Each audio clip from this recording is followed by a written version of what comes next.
Thank you, and excellent timekeeping as well. Now, I will try to be very brief as I said, to allow the audience to ask you as many questions as possible. I just wanted to pick on a couple of points that you mentioned in your very interesting presentation. So obviously, reforms and good governance are key to the interest that investors all over the world are giving to the Philippines. One of these reforms also are about PPP, so the public-private partnership programs, to make sure that structures are allowed that may be more appealing to foreign investors, such as, for example, joint ventures. But do you think that the country will be able also to produce the scale necessary to attract big-ticket investors? Oh, definitely. In fact, at the start of the Aquino administration, we flew in here because we know that the UK is the world's leader in terms of PPPs. And during that visit, we realized that for you to get your project from the first step to the point of implementation, it's averaging about 22 to 24 months. No? And that's a benchmark that we've used. So far, of the 3 projects that we've launched, we're averaging 18 to 20 months. No? Not bad, although the press in the Philippines would make it appear, we have a very free press, that nothing's happening. But we do have a pipeline of over 40 projects. In the UK, I understand there's over 1,000 projects in the pipeline.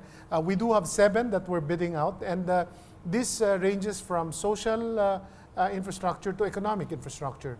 Among the biggest ones would be a light rail transit project that will cost over $2 billion. We hope to bid that out by December or January this year. We're also bidding out the tollway. We're bidding out the hospital. So it's across the board, because if you look at Asia as a whole, the estimate of the ADB is we will need about $8 trillion of infrastructure investment to make sure that we keep pace and deliver the potential of Asia. In the case of ASEAN, it's estimated that we will need about $1.2 billion. The Philippines, about $100 billion. Okay, and the government, you feel confident, is going to be able to have harmonized schemes to make sure that these transportation projects are actually well coordinated. It's not just small bits now around the country. We're learning as we go along. In fact, as a result of our learnings the first 3 years, we're proposing a bill in Congress that should make it even easier. Among the first things that we did after the visit here was we centralized all offices that dealt with the PPP project. So we created a PPP center. So you just now go to one center. Secondly, we said that we're going to prefer solicited projects as opposed to unsolicited projects. Third, we've been hiring consultants. Solicited obviously implies that there's been lots of study from the outset, from the government. Exactly. Yeah. Whereas before, our PPP projects were mostly unsolicited, where those that have studied through a project came to government and offered it. And as a result, since they studied the project and we didn't, the deal was not looked at as a win-win deal.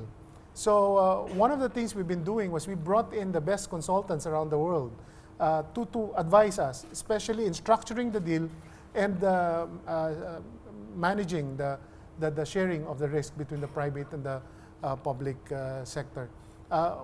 There are still many issues. Now, for example, we do have national government and local government. One of the things we realize is we need to insulate the big projects from local government interference. So that's one of the bills that we're proposing. Secondly, it takes time to acquire land. So we're proposing a bill that should make it quicker to acquire land. And talking about land, what about foreign investors wishing to invest in land?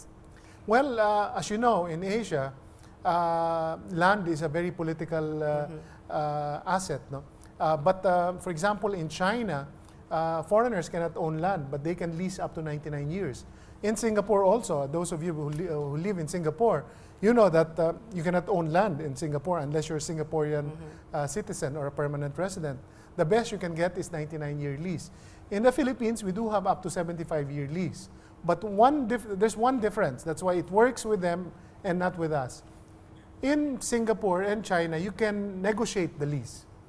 In the Philippines, you cannot. And that's why we're introducing a bill that will allow transactions to get a title from a lease so that you can sell it as if you own the land. No? So clearly, we are transforming the country. It's not yet perfect. There are problems, no? But the important thing is that when you look at the big factors, no, it's in our favor from the demographic standpoint, from the resource standpoint, from the location standpoint. We're one of the biggest English-speaking countries in the world from a governance standpoint. We've had painful lessons of bad government, including over 20 years of Marcos. No? And we paid for that, we've learned from that, and our people, I think, now are more informed.